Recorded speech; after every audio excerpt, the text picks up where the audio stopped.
That fight gonna be 50-50. It's a 50-50 fight. And I feel like it's gonna come down to whoever in the best shape on fight night. Whoever got put in the most hard work, the most meanest. Whoever locked in. And whoever want to take them belts and be undisputed the most. I feel like that's fucking easy work, Terence Crawford. Stoppage, knockout, brutal ass knockout. Shit. Top 10 ESPN. Shit. Highlight reel. Shit. That thing will be everywhere, man. Be memes everywhere around the damn world. Yeah, but shit, Boots ain't got shit that Crawford needs. Nothing at all. No. Well, Boots. Okay. One thing about our team, man, we love challenges. And if we put our mind to it and we set to it and that's what we want to do, we're going to go out and get the win, take on the challenge. And with Bud, just look at his record. Just look at his, what he's accomplished in the sport. And those last couple fights has always been challenges and being undisputed challenges. I'm supposed to say that because he's one of the guys at the top, but he can't touch Bud. And I'm sorry. I like him as a fighter. I like him as a person. Him, his whole team over there. But I'm just being real with it. His best thing is let the man stay in retirement and ride off in the sunset. And you try to accomplish more than what he accomplished. I feel like he's a hater. I think he's a hater. I feel like, Boots, a whole motion is built off of Terence Crawford. He should thank me, to be honest. Because if there was no Terence Crawford at this pinnacle, who would they be talking about? Who would they be comparing? Knock the dog shit out of Boots Ennis. I'm telling y'all right now, and I like Boots. Boots is the next one up. He the next one up. But if they get into the ring, I just gotta call it like I see it. Like Crawford gonna beat the damn Philly cheesesteaks out of damn Boots Ennis. Shit. He gonna beat the Philly cheesesteaks out of Boots Ennis' ass.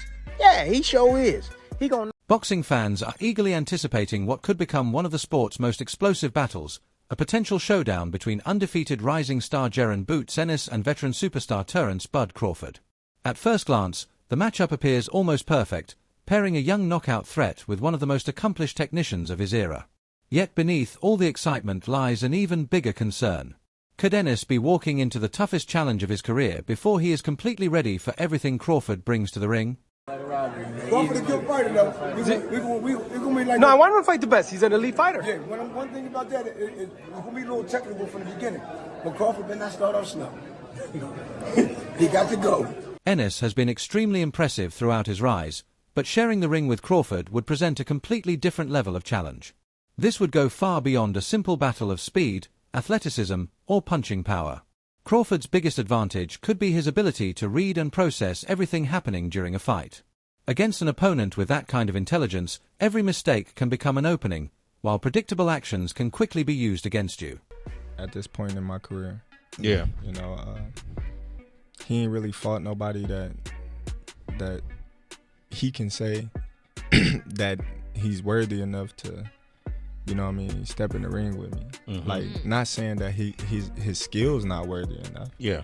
Not saying he's not talented enough, but right now that's not a mega fight for me. Yeah. You got to think from a business perspective. A lot of people faulted Mayweather for how he selected the fights he made, but it was always a business with him, right? You can't be fighting you got to earn your right to the belts. Man, I had to pick my stuff out the dirt. I wasn't handed nothing. I had to fight tooth and nails to get to where I'm at. I didn't have no backing. Tim Bradley strongly rejects the idea that this would simply be a case of a young champion replacing an aging legend. From Bradley's perspective, Crawford could expose significant flaws in Ennis's style and potentially stop him before the championship rounds arrive. He has raised concerns about Boots' discipline, especially during aggressive moments when Ennis throws combinations without completely protecting himself. Against lesser opponents, those openings may remain unpunished. Crawford, however, could make him pay for even the smallest defensive lapse. Boots has built his reputation around the timing and accuracy needed to exploit such mistakes, which is exactly why Bradley believes Ennis could face serious danger if he becomes too reckless. How many weight classes? 1, 2. 2 weight classes? 1, 1, 2. Yeah, 2 weight classes all the way up to 168. And he beat who? Canelo Alvarez, right?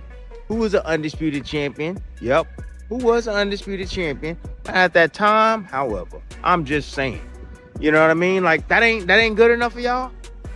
Oh, you know, there's always excuses. So what is Crawford gonna gain by fighting Boots Ennis? I mean, yeah, we like to entertain the fight because, you know, skill for skill, they, you know, I mean, southpaw, orthodox, they switch and all of this shit. Yeah. Boots is young too, right? But what does Boots have that Crawford ain't got? Crawford got everything Boots and more. You know what I mean? Like, it's nothing enticing for a Boots fight for Terence Crawford. What else y'all get? Y'all don't understand that shit? Y'all don't get that? Man, Terence is retired, man. Just because you see Terence inside the gym working, trying to just stay in shape. Now he coming back to face Boots because Boots is running his mouth. Look, Crawford ain't never been one to move because you running your mouth. Crawford like, man, come on, bro. Get your weight up. If you get your weight up, maybe I might. But you know what, dude? Boots got a lot to grow in. Physical strength and athleticism can only carry a fighter so far when the man across from him possesses a much deeper understanding of boxing. Roy Jones Jr. has pointed out that Ennis has yet to experience the prolonged adversity Crawford has dealt with throughout his career. Boots can appear physically dominant against the opponents he has already beaten, but Crawford has spent years surviving and solving difficult situations against elite competition. That experience could prove extremely important if the fight reaches the stages where composure and adjustments become more valuable than natural ability alone. When you look at those two fights, who would you lean towards in those fights? The Jaron Ennis and Terence, and the Terence and Canelo? Well, with Terence and Jaron is a hell of a fighter. Don't make no question about it. That's almost a you pick 'em, but because Terence has been pound best for so long, my pick gonna probably be Terence early because of that reason, because he deserves to still be there until somebody beat him. I can't go against it. You understand me? But Jaron is a guy that definitely has the fireworks and the power and the skill to definitely make something happen if anybody can do it right now. Wow. With Canelo, I like Terence again, but I'm gonna lean toward Canelo with his size early. But if he let Terence get into the fight, Terence definitely gonna be a problem. And if Terence can deal with the size, Terence will beat him. How do you think Terence matches up with Canelo's power? That's what I'm saying. I don't know that. We won't know that until you get hit. You understand me? Because we haven't seen him get hit by that power yet, so we don't know how that'll be until we see Terence get hit. That's the deciding factor. Just like this weekend, the deciding factor is can this guy hurt Bud? Because if this guy can hurt Bud, he changes Bud's fight plan. Now you can change Bud's fight plan. Now you got a chance to beat him. But if you can't hurt him and you can't change his fight plan, you got problems because he's coming. Bob Arum has also drawn attention to one of Crawford's hardest qualities to prepare for, his constant ability to alter the appearance and rhythm of a fight. Bud can effortlessly switch between orthodox and southpaw, forcing his opponent to deal with different angles, positions, and openings. That versatility can throw even a carefully prepared strategy off balance.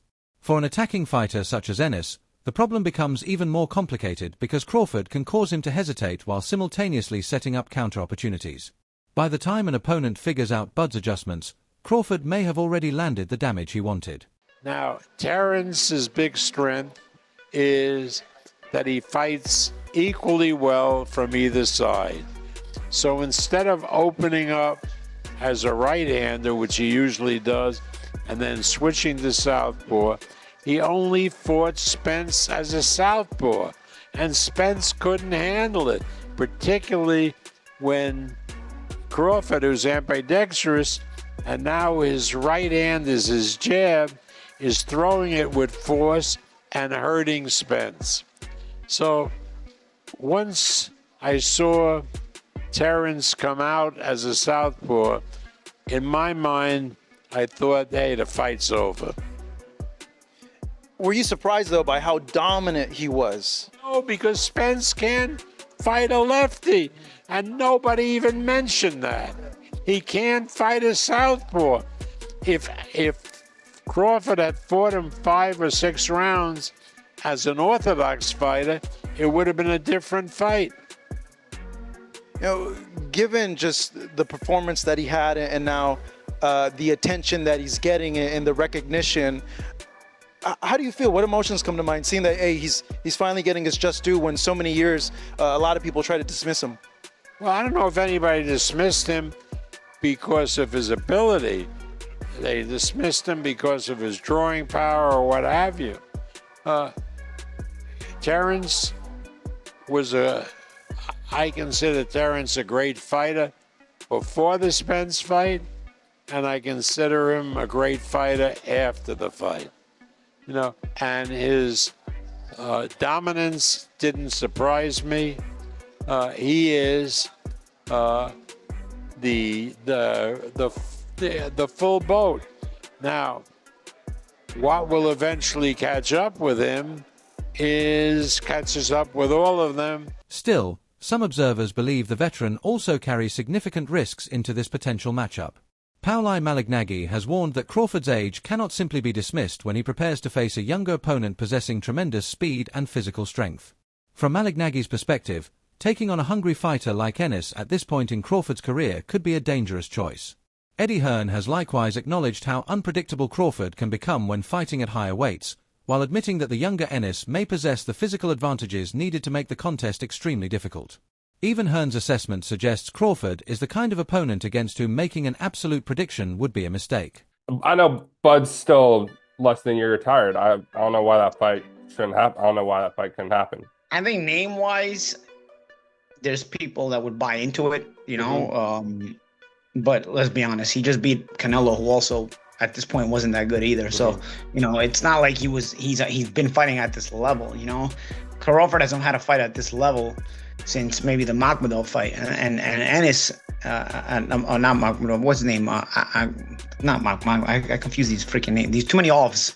Magomedov, right? No, it's not even Magomedov. But the WBA, when he won the WBA junior middleweight title, I forget what's the pronunciation of the guy's name, but either way, he hasn't had a fight at that level, at this level since that fight. Because Madrimov, yes, Madrimov. Did you call that fight? No, I didn't call that fight. Which one did you call? Like in 2022 or 2021? Oh, that was Avanesian. That was the Avanesian fight. But I'll say, I think he has. Madrimov was his second to last fight, but that was 2024. So it's been. That's what I'm saying. He hasn't had a fight at this level since that fight. I mean, that's the Canelo fight was a high level only. And then Spence. The Canelo fight. Yeah, Spence, Madrimov, Spence. Yeah, those. So I don't know. I think Ennis is probably higher level than the Spence that he fought, than the Madrimov that he fought, and the Canelo that he fought. So there might be a little bit too much biting off more than you can chew at the age Crawford is at, But I don't see Crawford coming back to fight Jaron Ennis. I'll be honest with you. I think that Jaron Ennis, But before any of those predictions can become reality, one crucial question must first be answered. Is Crawford actually planning to return to the ring? His longtime trainer, Bomac, has repeatedly indicated that Bud has already achieved everything he set out to accomplish in boxing. From that perspective, Crawford has nothing left to prove and could comfortably remain retired, enjoying the success he has already earned while helping younger fighters develop. If that truly reflects his mindset, then even enormous offers might not provide enough motivation to convince him to make a comeback. We was in camp, so he just wanted to come out and get some work in, just see where he at and have some fun with Lester. He brought Lester underneath his wing on his undercard, and then Lester just sprouted, just jumped to the top of the charts after that. So Terence is always a big supporter of Lester, and just come out, just have fun with him, and just show him a few things, and just work out with him for a couple of days. And set the record straight, because I know you probably seen it on social media. People saying, "This is Bud Crawford saying, okay, let me see where I am, because I got Jaron Boots Ennis out there, and people want me and Jaron Boots Ennis to fight." Give me what are your thoughts on that? And what's going on? Bud done, man. He said he done, and I respect his decision, and I want him to be done because he had nothing else to prove in the sport. But I love having him around the other fighters, to motivate them, So they trying to get to the pinnacle of the sport where he got to. So that's just one of the reasons why it came out, man. Not to get ready. There are plenty of people throughout boxing, however, who remain unconvinced that Crawford is permanently finished. His fiercely competitive personality has always been one of the defining elements of his career. Analysts have compared that mentality with legendary competitors such as Michael Jordan and Kobe Bryant, athletes whose hunger for competition remains strong even after achieving extraordinary success. Greg Hackett has even suggested that Crawford could eventually return simply because life away from boxing might become boring. For someone with Bud's competitive instincts, announcing retirement may prove much easier than actually staying away from the sport. The media plays a big role because I know both fighters are tired of hearing about each other. Like you can see it on their face when the question gets asked, especially since Terence is retired. Yeah. And Terence is like he's standing on his square with retirement. Yeah. And I'm saying this conversation, and I wasn't initially going to actually touch on this topic, but I see a lot of guys that I'm cool with echo this sentiment. They say, yeah, man, all Bud got to do, all Boots got to do is say this about Crawford and say that about Crawford, and he'll come out of retirement, he'll fight him. Trust me. All he got to do is do this. He's retired. Yeah. If Boots has to talk about his mom, talk about this, talk about that, then he really don't want to fight him. Yeah. So if he doesn't want to fight him, he doesn't want to fight him. You either want to fight or you don't. Right.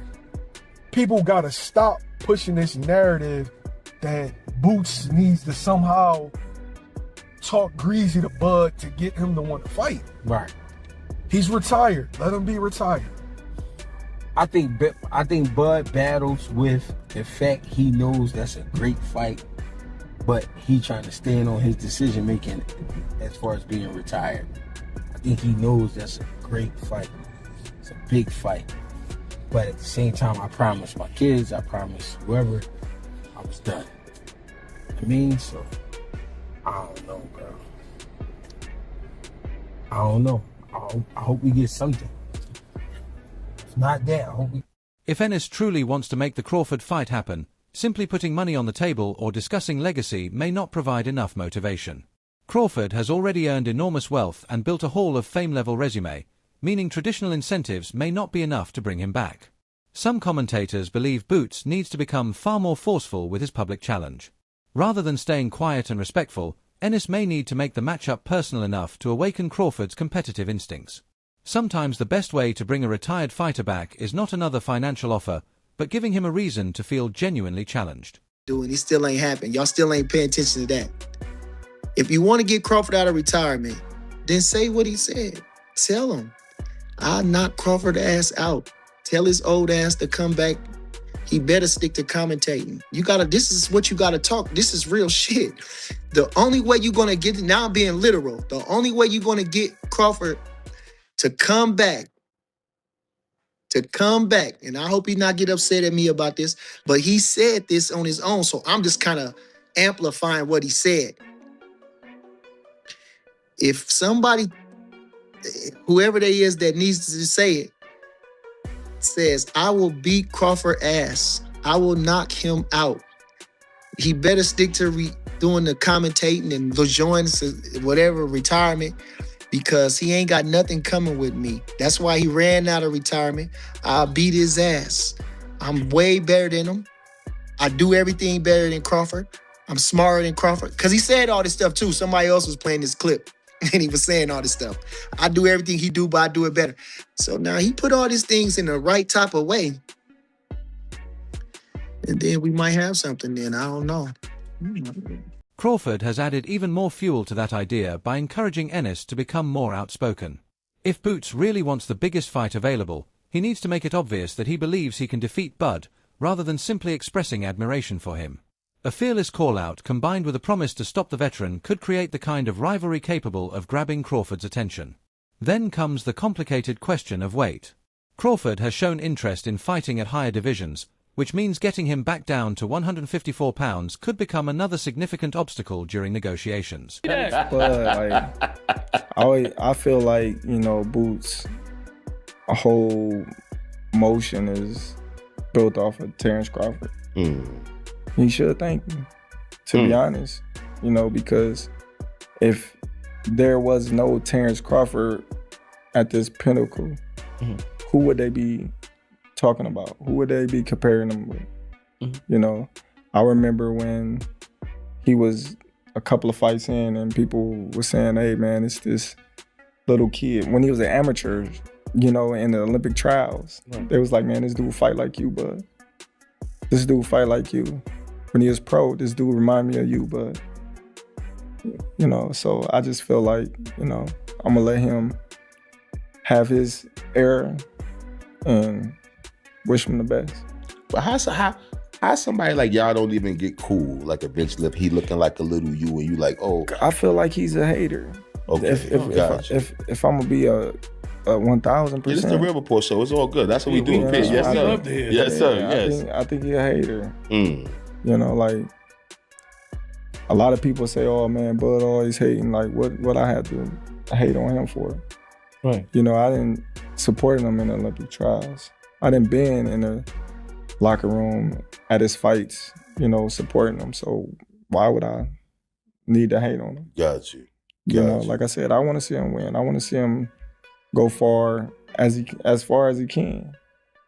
But I think people do the same thing with Boots as they did with Spence. Right. You know, and it's our people, it's the urban community that does it.